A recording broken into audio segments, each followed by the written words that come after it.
Hello అండి అందరికీ. నిన్న తిరుపతిలో వైసీపీ మహిళా కార్యకర్తలు ఒక వినూత్న నిరసన చేపట్టడం జరిగింది. ఆ నిరసన ఏంటి అంటే, చంద్రబాబు నాయుడు గారు ఎన్నికల్లో ఒక హామీ ఇచ్చారు. హామీ ఏంటి అంటే ఫ్రీ బస్ హామీ. ఫ్రీ బస్ హామీ దాదాపు కూటమి అధికారంలోకి వచ్చేసి 9-10 నెలలు అవుతున్నా కానీ ఇప్పటివరకు కూడా హామీ మీద ప్రభుత్వం ఎలాంటి గైడ్లైన్స్ ప్రకటించలేదు. ఒక సంవత్సరానికి సరిపడా బడ్జెట్ ప్రవేశపెట్టినా కానీ మొన్ననే బడ్జెట్ ప్రవేశపెట్టారు. ఆ బడ్జెట్ ప్రవేశపెట్టినా కానీ ఆ బడ్జెట్లో కూడా ఫ్రీ బస్కి ఎలాంటి నిధులు కేటాయించలేదు. దీన్ని బట్టి మనకేం తెలుస్తుంది అంటే, ఈ సంవత్సరంలో ఇంకా ఫ్రీ బస్ కూడా ఉండదు, అంటే ఫ్రీ బస్ అనే పథకాన్ని ప్రవేశపెట్టడానికి వీలుండదు అని చెప్పేసి మనకి క్లియర్గా అర్థమవుతుంది. అయితే దీనిని గమనించిన వైసీపీ తిరుపతి మహిళా కార్యకర్తలు ఫ్రీ బస్ అమలు చేయాలని చెప్పేసి ఒక వినూత్న నిరసన చేపట్టారు. నిన్న మొత్తం అవే వీడియోలో సోషల్ మీడియాలో హల్చలేని ముఖ్యంగా ఏంటి అంటే, చంద్రబాబు నాయుడు గారు ఎన్నికలప్పుడు ఒక హామీ ఇచ్చారు ఏపీ మహిళలకు. ఏంటి అంటే, మీరు ఎక్కడికి వెళ్ళాలన్నా కానీ ఫ్రీ బస్ ఎక్కి, అంటే బస్సు ఎక్కి నా వీడియోని చూపించండి. అంటే ఏదైతే ఎన్నికల వాగ్దానంలో ఆయన చెప్పారు కదా, మహిళలందరికీ ఎక్కడికి వెళ్ళినా ఫ్రీ బస్ అని చెప్పేసి, ఆ వీడియోని చూపించండి, మీరు ఎక్కడికి వెళ్ళినా కానీ మీకు ఫ్రీయే, టికెట్ అడగటానికి ఎవరు మీ ముందుకు వచ్చే సాహసం చేయరు అని చెప్పేసి చంద్రబాబు నాయుడు గారు క్లియర్గా చెప్పడమే జరిగింది ఎన్నికల ప్రచారంలో. అయితే సేమ్ ఇప్పుడు వైసీపీ మహిళా కార్యకర్తలు నిన్న అదే చేశారనమాట.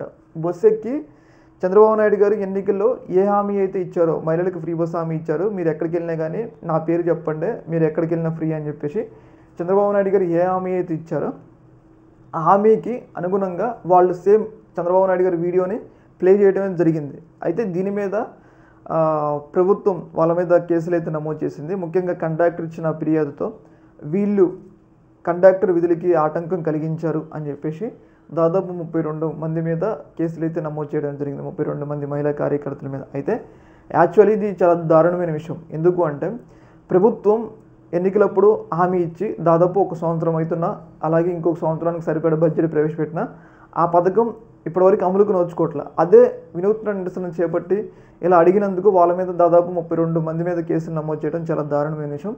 అలా అనుకుంటే మరి ప్రభుత్వం మీద ఎన్ని కేసులు నమోదు చేయాలి? ఎందుకంటే వాళ్ళని నమ్మించి వాళ్ళ ఓట్లన్నీ తమ వైపు తిప్పుకున్నప్పుడు మరి ప్రభుత్వం మీద ఎన్ని కేసులు నమోదు చేయాలి కదా. అంటే ప్రజాస్వామ్యంలో అడిగే హక్కు, ప్రభుత్వాన్ని అడిగే హక్కు, వినూత్న నిరసన. వాళ్ళేమీ స్ట్రైకులు చేయాలా, రోడ్డుకి అడ్డంగా ఏం పడుకోలే, అర్థమైందా? వాళ్ళు ఓన్లీ ఒక వినూత్న నిరసన. అలా అయినా ప్రభుత్వం ఫ్రీ బస్ ప్రవేశపెడతాదు అని చెప్పేసి వాళ్ళు ఒక వినూత్న నిరసన చేయడమే జరిగింది. కానీ దానిని ప్రభుత్వం ఈ స్థాయిలో కేసులు పెట్టి వేధించడం అనేది చాలా దారుణమైన విషయం. ఏదేమైనా కానీ చాలా త్వరగా ఏదైతే మహిళలందరూ చాలా వెయిట్ చేస్తున్నారు. ఎందుకంటే పక్కన కర్ణాటక అలాగే తెలంగాణలో మహిళలందరూ కూడా ఫ్రీ బస్ వినియోగించుకుంటున్నారు. కాబట్టి ఏపీలో కూడా ఫ్రీ బస్సుని వినియోగించుకోవాలని చెప్పేసి మహిళలందరూ కూడా చాలా ఆతృతగా వెయిట్ చేస్తున్నారు. నిరసన చేపట్టినందుకు ఇట్లా వాళ్ళ మీద కేసులు పెట్టారు. మరి ప్రభుత్వం ఎప్పుడు అమలు చేస్తుంది? ప్రభుత్వం నుంచి ఒక అధికారిక స్పష్టత ఉండాలి కదా. మీరు ఎప్పుడో లాస్ట్లో ఒక సంవత్సరం ఉన్నప్పుడు అమలు చేస్తా అంటే కుదరదు కదా. ఏదేమైనా కానీ వాళ్ళ మీద కేసులు నమోదు చేయడం అనేది చాలా దారుణమైన విషయం.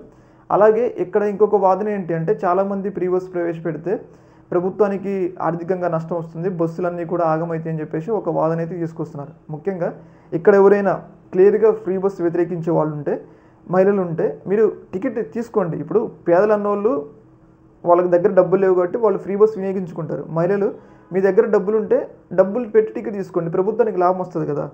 మీరు దగ్గర డబ్బులు ఉన్నాయని ఫ్రీ బస్సు సౌకర్యం అందే వాళ్ళకు కూడా అందకుండా చేయడం అనేది ఎక్కడ వరకు న్యాయం కాదు కదా. డబ్బులు ఉన్న వాళ్ళు మీరు కారుల్లో వెళ్తారు, ఇంకో దాంట్లో వెళ్తారు. ఇప్పుడు చాలామంది ఏమంటున్నారంటే, చాలామంది మహిళలు ఫ్రీ బస్ పెట్టడం వల్ల మహిళలకు గౌరవం తగ్గుతుంది అంటారు. ఇక్కడ గౌరవం కన్నా ఇంపార్టెంట్, అక్కడ చాలామంది ఇబ్బంది పడుతున్నారు.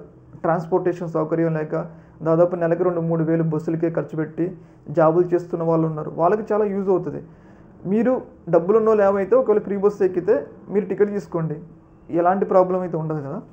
ఏదేమైనా కానీ ఈ యొక్క అంశంలో ఒక పెద్ద చర్చ అయితే జరుగుతుంది. మహిళల మీద కేసు అయితే నమోదు చేయడం జరిగింది. ఇది చాలా దారుణమైన విషయం. ఓకే, మరి ఈ యొక్క అంశంలో మీ యొక్క అభిప్రాయం కింద కామెంట్లో తెలియజేయండి. ఒక మినిట్.